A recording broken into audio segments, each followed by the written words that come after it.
esta reflexão, que é para o segundo domingo da Páscoa, neste 27 de abril de 2025, se baseia em Atos dos Apóstolos, em cuja referência eu digitei Atos dos Apóstolos Palestinos, no capítulo 5, praticamente o capítulo inteiro, se não incluindo também o quarto. E a referência baixa aí para vocês e lerem este evangelho aí nas Bíblias de vocês, ou baixarem aqui pela internet, como eu sempre digo. É preciso que a gente reflita sobre esse trecho de Atos dos Apóstolos, sempre contando em nossa memória com a Sexta-feira Santa, com o Sábado Santo e até mesmo com o domingo da Páscoa pela madrugada. Enfrentando todos os sofrimentos e retornando à leitura a respeito dos sofrimentos profundos de Jesus, sobre os quais já nos referimos aqui em reflexões anteriores. Por que eu digo que isso deve acontecer? Porque aqui há a ação dos discípulos e discípulas de Jesus, dos apóstolos de Jesus em Jerusalém. Então, trato aqui rapidamente 3 pontos. Primeiro ponto, a questão destes apóstolos em relação à sua ousadia, à sua coragem, à sua segurança no enfrentamento de tudo que vivem em Jerusalém e em toda a Judéia, para não dizer em toda a Palestina. Isto no primeiro século do movimento de Jesus. Primeiro século do nascimento da fé cristã. Nesse primeiro ponto, então, eu contrasto esta coragem, esta exposição, esta forma afirmativa com que os apóstolos de Jesus se colocam no meio das ruas em Jerusalém, diante do templo de Jerusalém e dentro do templo em Jerusalém, diante dos sumos sacerdotes, dos fariseus, dos saduceus e dos representantes do Império Romano.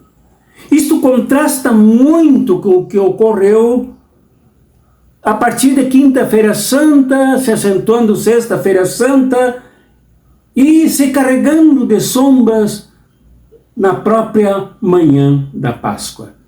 Com estes homens e estas mulheres, seguidores e seguidoras de Jesus, completamente tomados pelo medo, revestidos pela covardia.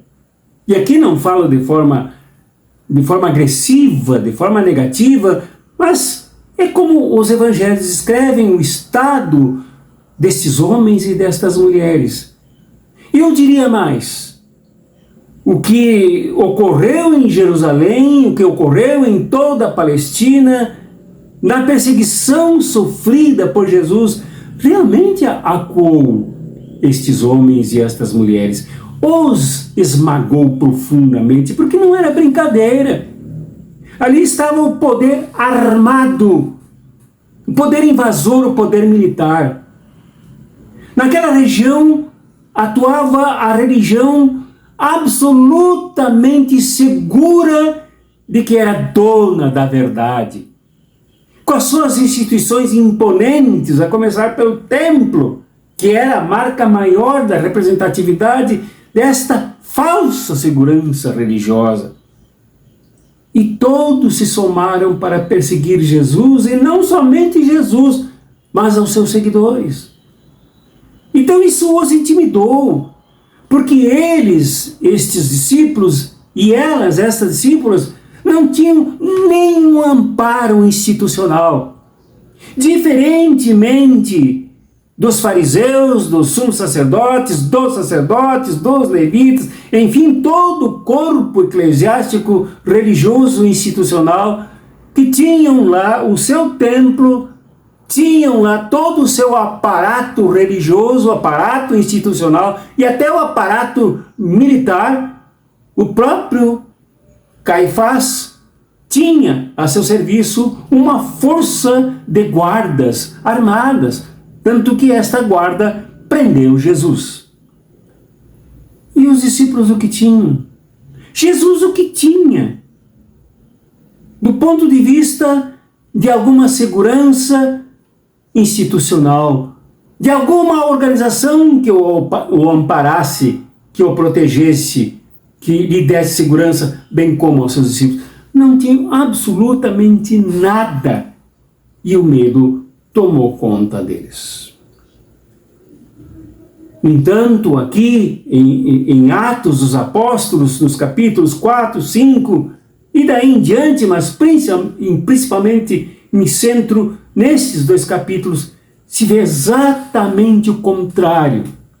Isto é, Pedro, tomado pelo sentido da ressurreição e com a estrondosa força, a dinamis do Espírito Santo, que de acordo com ensinam os teólogos, não era outra senão a própria presença de Jesus, vivo e ressurreto, atuando na memória daqueles que agora recordavam tudo o que Jesus dizia e com isso se revestiam de ousadia, de coragem para enfrentar os assassinos. E tanto que disseram que pendurastes o Senhor, pendurastes o nosso Messias, o nosso Mestre, no madeiro. Identificaram o crime, identificaram esse senso institucional pecaminoso e satânico de fazer justiça contra os inocentes. Eles apontaram a diferença que havia entre a instituição que se protegia com a violência, se protegia com a intimidação, se protegia com a morte, e Jesus e seus discípulos agora revestidos da força do Espírito Santo, do Cristo vivo e ressurreto, atualizado nas vidas dos seus discípulos. Então não dependiam de instituição. Eles dependiam exatamente desta força que tomava conta deles e por isso ganharam as ruas, ganharam o povo, ganharam a simpatia. Isso Lucas descreve bem, ele também é autor de Atos dos Apóstolos, descreve bem que o povo sentiu graça nestes apóstolos de Jesus, nesses homens, essas mulheres extremamente corajosos. E que o povo sentir graça também foi um apoio, um reforço, uma base importante para estes homens e estas mulheres enfrentarem o status quo, enfrentarem o aparato, enfrentarem a injustiça e denunciarem os crimes praticados pelo Sinédrio, pelo templo, por todo esse conjunto de ditas autoridades. Esse é o primeiro ponto que devemos retomar depois na conclusão. O segundo é que este movimento corajoso foi agregacionalista, criou um ambiente de fraternidade tão forte depois da pregação de Pedro em Jerusalém, que milhares e milhares de pessoas se somaram a este movimento, a esta comunidade, que virou uma grande assembleia em permanente atuação nas decisões e no controle das decisões tomadas democraticamente por todos os conduzidos pelos apóstolos. Isto impediu a corrupção que sempre surge como elemento que, por exemplo, acabou por arrastar Judas para os negócios dos sumos sacerdotes e assim trair Jesus.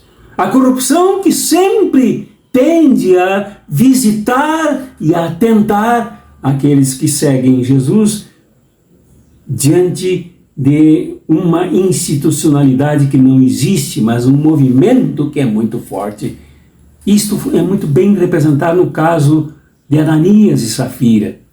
Ora, a Assembleia tomara a decisão de que todos, com a participação ampla do povo em Jerusalém e dos vizinhos de Jerusalém,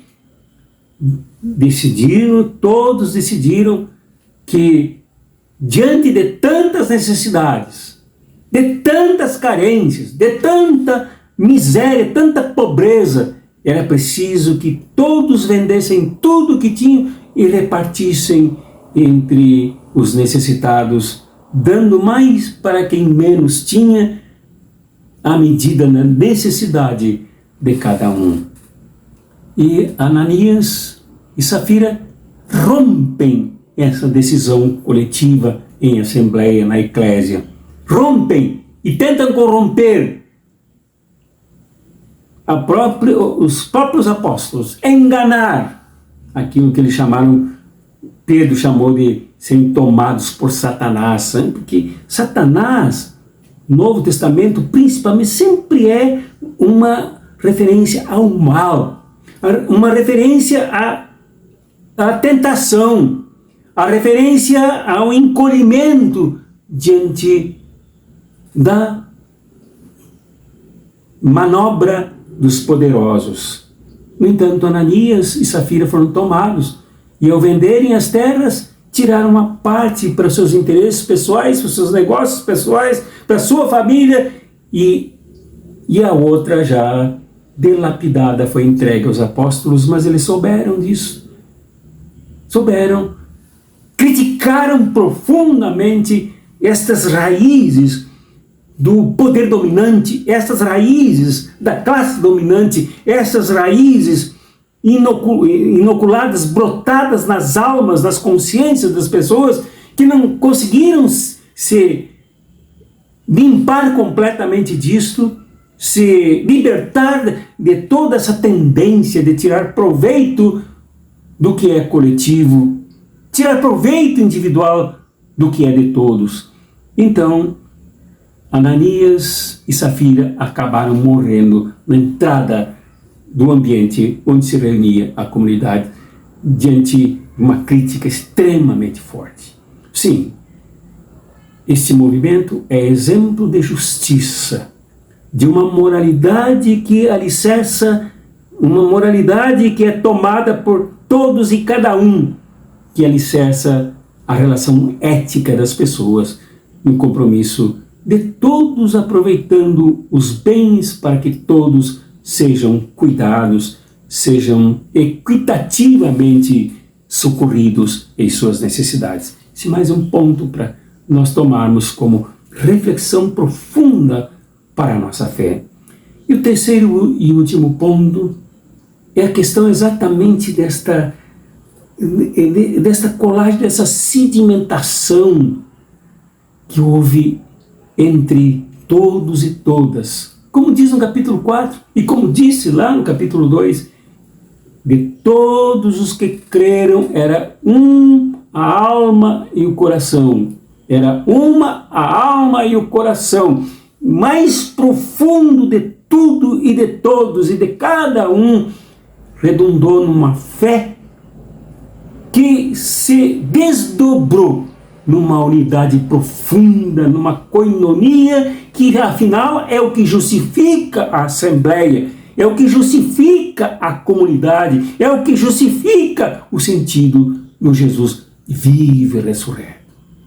Em outras palavras, este ponto que vem do capítulo 4, vem lá do capítulo 2, como ação do Espírito Santo, isto é, do Jesus vivo e ressurreto, presente, ativo, e que emancipa as pessoas, é capaz de unir, de fazer com que a fé seja este elemento de unificação, este elemento de comunhão, este elemento de partilha, este elemento que repara na necessidade uns dos outros e que faz com que todos repartam tudo que tem, que não é seu, mas é da comunidade, é da assembleia, para que ninguém mais passe necessidade.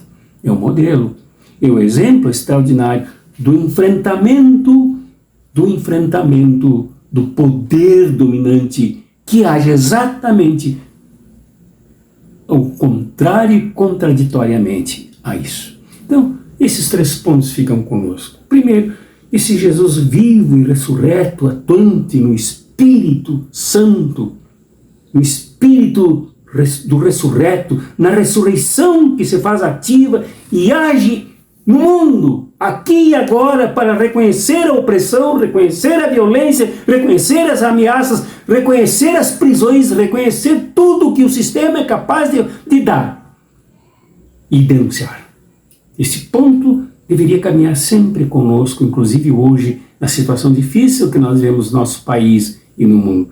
E o segundo ponto, de não tergiversarmos, de não negociarmos com os que dobram a gente, com os que tentam dobrar a gente, com os que tentam manobrar o projeto, com os que tentam tirar proveito do crescimento para se completarem. Isso me faz lembrar de muitas críticas que existem a lideranças, a chefias de igrejas que enriquecem enquanto o povo pobre se sacrifica com seus dízimos. Isto é absolutamente inadequado, isto é absolutamente inaceitável. E aqui está o exemplo de Ananias e Safira. A corrupção não deveria jamais ter lugar na nossa relação. E a nós que lutamos por uma sociedade justa, lutamos pela substituição deste modelo sugador dos bens, das energias, da produção, dos trabalhadores e trabalhadoras, a nós este exemplo que denunciou Ananias e Safira e mais os levou à morte é o que deveria ser adotado por nós como uma atenção importante para vigilantes impedirmos esse tipo de coisa. E finalmente entendemos que para construirmos uma sociedade nova, onde não haja, primeiro haja um reconhecimento dos necessitados, das necessidades, e não aceitar que isso seja normal. Não é possível que quem siga Jesus aceite que ver os outros pobres, os outros carentes, os outros doentes, os outros completamente jogados no abandono, que isso seja normal. Segundo, reconhecer que é preciso unir, que é preciso um novo estilo de relação social, que é preciso uma nova sociedade para que as pessoas compartilhem umas com as outras aquilo que é de todos. Aquilo que não deve ser acumulado em poucas mãos e sob o controle de poucas pessoas, mas sim de todos, da grande maioria, de todos, todas as pessoas. Este é o exemplo.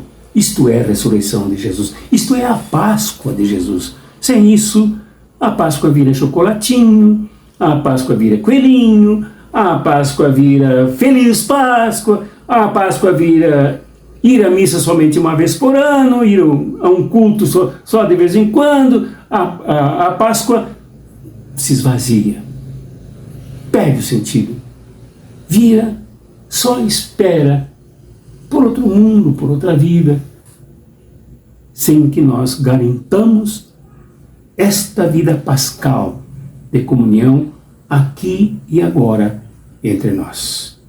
Deus, pois, te abençoe, meu irmão, minha irmã. Deus, pois, reforce em ti o seu Santo Espírito, meu irmão, minha irmã. Deus, pois, em ti faça este Cristo vivo ressurreto Páscoa na tua vida, na tua prática, na tua luta, na tua comunhão com os outros. Em nome do Pai, e do Filho, e do Espírito Santo.